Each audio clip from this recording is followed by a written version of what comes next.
you see organizations that are running large complex businesses with less than half the bureaucratic load you find in most companies. So we think we need to fundamentally change the way we run large companies. We can get rid of at least half of the bureaucracy and probably more, and doing so is going to allow people to be more innovative, to have more passionate work, more creative. So this is now really a matter of building a stronger, more dynamic economy by driving needless bureaucracy out of our institutions. Listen, I agree with everything Gary said about bureaucracy. I think it's going to take a little longer to fix that problem than we think.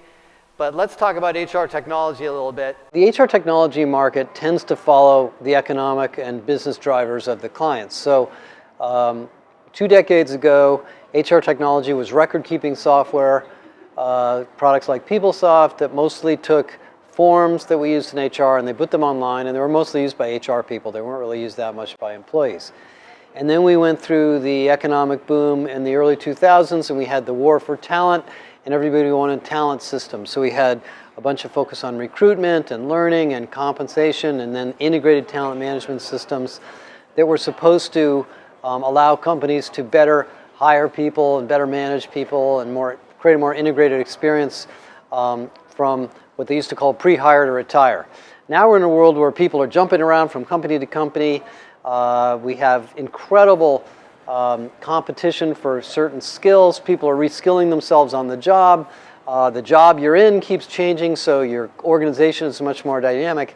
And we need another set of tools to facilitate those kinds of management challenges. And that's what's happening is the VC-funded small, medium-sized startups are building this next generation of tools. And of course, the ERP vendors are coming along too, but they can't keep up with everything.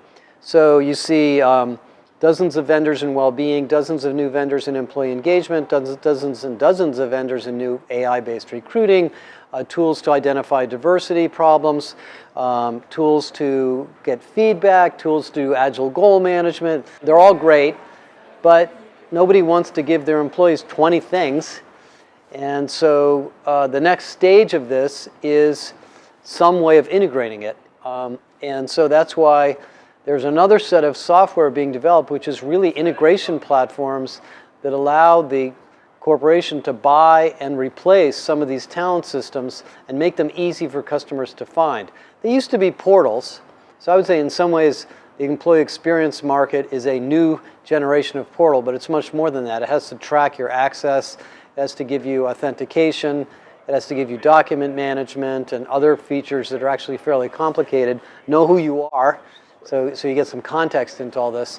The analogy to this is you go to Google and you use Gmail or whatever part of Google you may use.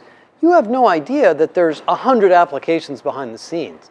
There are lots of different servers, lots of different applications that Google's running on your behalf. You don't see them all because they've stitched them all together in a nice, clean, white interface.